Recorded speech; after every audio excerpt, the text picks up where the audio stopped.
ജപ്തി നടപടികൾക്കിടെ വീട്ടമ്മ ആത്മഹത്യ ചെയ്ത സംഭവത്തിൽ ബാങ്കിനും പോലീസിനുമെതിരെ ഗുരുതര ആരോപണവുമായി കുടുംബം. നടപടിക്ക് നേതൃത്വം നൽകിയ ബാങ്ക് ജീവനക്കാരി ഷീബയെ ആത്മഹത്യ ചെയ്യാൻ പ്രേരിപ്പിച്ചു. പെട്രോൾ കയ്യിലെടുത്ത് പിടിക്കുകയാണ് ചെയ്തതെന്നും പോലീസ് പിടിച്ചപ്പോഴാണ് ദേഹത്ത് പെട്രോൾ വീണതെന്നും ആരോപണമുണ്ട്. പൊള്ളലേറ്റ ഷീബയെ രക്ഷിക്കാൻ പോലീസിന്റെ സഹായം ലഭിച്ചില്ലെന്നും കുടുംബം കുറ്റപ്പെടുത്തി. നെടുങ്കണ്ടം ആശാരികണ്ടത്തുള്ള വീടും 13 സെന്റ് സ്ഥലവും 2017 ഷീബയും കുടുംബവും വാങ്ങിയത്. മുൻ ഉടമയായ ജോസഫ് ആന്റണിയുടെ മകന്റെ പേരിലാണ് സ്ഥലം. ഈ സ്ഥലം പണയപ്പെടുത്തി 25 ലക്ഷം രൂപ സൗത്ത് ഇന്ത്യൻ ബാങ്കിൽ നിന്നും വായ്പ എടുത്തിരുന്നു. വായ്പ നിലനിർത്തി സ്ഥലം നവജ്യോതി എന്നയാൾക്ക് വിൽക്കുകയും ഇവരിൽ നിന്ന് 41 ലക്ഷം രൂപയ്ക്ക് ഷീബയുടെ കുടുംബം വാങ്ങുകയുമായിരുന്നു. വായ്പയിൽ 15 ലക്ഷം രൂപ ബാങ്കിൽ അടക്കണമെന്നായിരുന്നു കരാർ. ഷീബയുടെ കുടുംബത്തിനുണ്ടായ കടുത്ത സാമ്പത്തിക പ്രതിസന്ധി മൂലം തിരിച്ചടവ് മുടങ്ങിയതോടെ ബാങ്ക് കോടതിയെ സമീപിച്ച് ജപ്തി ഉത്തരവ് സമ്പാദിച്ചു. ജപ്തി നടപടികൾക്കായി എത്തിയപ്പോഴാണ് അനിഷ്ട സംഭവങ്ങൾ ഉണ്ടായത്. ജപ്തി ചെയ്യാനെത്തിയപ്പോൾ ഹൈക്കോടതിയെ സമീപിച്ചതിനാൽ 22-ാം തീയതി വരെ സമയം അനുവദിക്കണമെന്ന ആവശ്യം ബാങ്ക് അധികൃതർ അംഗീകരിച്ചില്ലെന്ന് ഷീബയുടെ മകൾ നിതുല പറയുന്നു.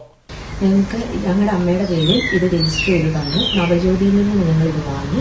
പിന്നെ ഇത് കേസായി ഞങ്ങൾ അന്വേഷിക്കാൻ തുടങ്ങിയപ്പോഴാണ് ഇത് അറിയുന്നത്. ഇത്ര വർഷം മുന്നേ ഇത് ലോൺ എടുക്കുകയാണ്. ആ ലോണുള്ള സ്ഥലം നവജ്യോതിക്ക് വിറ്റു. നവജ്യോതി അത് ഞങ്ങൾക്ക് വിറ്റു. വാക്കാൽ ഞങ്ങളോട് പറഞ്ഞു ഞങ്ങളെ ഈ ജോസഫ് ആന്റണി എന്ന് പറഞ്ഞ് വിറ്റ് ട്രാപ്പിൽ പെടുത്തിയതാണ്. ജോസഫ് ആന്റണിയുടെ പേരിലല്ല ഈ സ്ഥലം ഓൾറെഡി മുന്നാധാരത്തിൽ കിടക്കുന്നത്. അദ്ദേഹത്തിൻ്റെ മകനായ സാനിയ ജോസഫിൻ്റെ പേരിലാണ്. അയാൾ എങ്ങനെ ഈ ലോൺ എടുത്തു? ലോൺ കിടക്കുന്ന ജോസഫ് ആന്റണിയുടെ പേരിൽ. ഇത് ബാങ്കിൻ്റെ ഭാഗത്ത് നിന്ന് എങ്ങനെ സംഭവിച്ചു എന്ന് ഞങ്ങൾക്ക് അറിയില്ല. ഞങ്ങളോട് പറയുന്ന ജോസഫ് ആന്റണി ഞങ്ങളൊരു അദാലത്തിന് ചോദിച്ചു. ജോസഫ് ആന്റണി വന്ന അദാലത്ത് വെച്ചാൽ ഞങ്ങൾ പോലീസ് സ്റ്റേഷനിൽ ചെന്ന് പരാതി കൊടുത്തു. എല്ലാവരും പറയുന്ന ബാങ്കുകാർക്ക് പറയാൻ ജോസഫ് ആന്റണി വരണം. ജോസഫ് ആന്റണിയോട് സംസാരിക്കാൻ പറ്റില്ല. അദ്ദേഹം വാദമാണ് ആവശ്യമില്ലാത്ത വർത്തമാനം പറഞ്ഞ് അയാൾ ഞങ്ങളോട് സംസാരിക്കാൻ പാടില്ല. പെട്രോൾ കയ്യിലെടുത്ത് ഭീഷണി മുഴക്കിയപ്പോൾ പിടിച്ചു മാറ്റാൻ നിർദ്ദേശിച്ചത് ബാങ്ക് ജീവനക്കാരിയാണ്.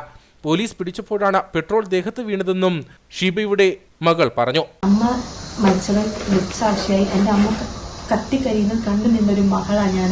ഒരു ബക്കറ്റ് വെള്ളം ഒഴിച്ചു കൊടുക്കാൻ പോലും ആരും ഇല്ലായിരുന്നു. അമ്മ പെട്രോൾ ഒഴിച്ചതല്ല. അമ്മ ഇവരോട് പറഞ്ഞു സാറേ ഞാൻ ഇവിടെ നിന്ന് ഇറങ്ങില്ല. അമ്മ സ്റ്റോർ റൂമിൽ പോയിട്ട് പറഞ്ഞു സാറേ ഞാൻ ഇറങ്ങില്ല. പെട്രോൾ എടുത്ത് അമ്മ കയ്യിൽ പിടിച്ചു എന്നുള്ള കാര്യം സത്യമാണ്. ആ പോലീസുകാരോട് പറഞ്ഞു നിങ്ങൾ എൻ്റെ അടുത്ത് ആളെ പിടിച്ച് മാറ്റാൻ പറഞ്ഞു. അപ്പോൾ ആ പോലീസുകാർ വന്ന് അമ്മയെ പിടിച്ചു. പുറകിൽ ഇങ്ങനെ പിടിച്ചു. ആ പുള്ളിക്കാരി ആദ്യമേ പെട്രോൾ കൊണ്ടപ്പോൾ പുറകോട്ട് മാറിയതാണ്. പിന്നെ ഇവർ പറഞ്ഞതിൻ്റെ പേരിൽ പുള്ളിക്കാരി വന്ന് പിടിച്ചു കഴിഞ്ഞപ്പോൾ തന്നെ അമ്മ പറഞ്ഞു സാറേ ഞാൻ ഇറങ്ങിയില്ല ഞാൻ ഒഴിക്കുമെന്ന് പറഞ്ഞ് അമ്മ അടപ്പ് തുറന്നു. സത്യം ഞാൻ കണ്ടുകൊണ്ടിരിക്കും. അമ്മ ഇങ്ങനെ അടപ്പ് തുറന്ന് കുപ്പി ഇങ്ങനെ പിടിച്ചു. അന്നേരം ഈ സാറും ആ വുമണും ആ പോലീസ് ലേഡിയും കൂടെ വന്ന് അമ്മേനെ വലിച്ചു. അപ്പം ഓട്ടോമാറ്റിക് പ്ലാസ്റ്റിക് കുപ്പിയാണ്. ആ പെട്രോൾ ഇങ്ങനെ തെറിച്ചു. ഇവർ രണ്ടുപേരുടെ അമ്മയുടെ 2 കൈയും പിടിച്ച് അമ്മേനെ വലിച്ചു. ആ സ്റ്റോർ റൂമിൻ്റെ അവിടെ നിന്ന് ആ ടാപ്പിൻ്റെയും ഫ്രിഡ്ജിൻ്റെ ഇടയും വരെ അമ്മേനെ നിലത്തിൽ കൂടെ ആ പെട്രോൾ വീണ അമ്മേനെ നിലത്തിൽ കൂടെ വലിച്ചുകൊണ്ട് വന്നു. അത് വിട്ടാൽ പോരായിരുന്നോ? അവരത് വലിച്ചില്ലായിരുന്നെങ്കിൽ അമ്മയ്ക്കൊന്നും പറ്റില്ലായിരുന്നു. അന്നേരം എൻ്റെ കൊച്ചി ഇവിടെ കിടന്ന് കാറി. എനിക്ക് ഞാൻ എൻ്റെ അടുത്ത് എനിക്ക് പോകാതിരിക്കാൻ പറ്റും. ഞാൻ ആ ഒരു സെക്കൻഡ് നേരം ഞാൻ റൂമിൽ പോലും പോയില്ല. ഞാൻ ഈ ഡൈനിങ് ടേബിൾ കിടന്ന ഹാളിൻ്റെ അങ്ങോട്ട് തിരിഞ്ഞിട്ട് ഞാൻ നോക്കും. തീ കത്തുമായിരുന്നു. അമ്മയുടെ ലൈറ്റർ ഉള്ളത് ഞാൻ കണ്ടിട്ടില്ല. അമ്മ കത്തിച്ചതാണെന്ന് ഞങ്ങൾ വിശ്വസിക്കുന്നില്ല. ഞങ്ങളുടെ അമ്മ ആത്മഹത്യ ചെയ്യില്ല.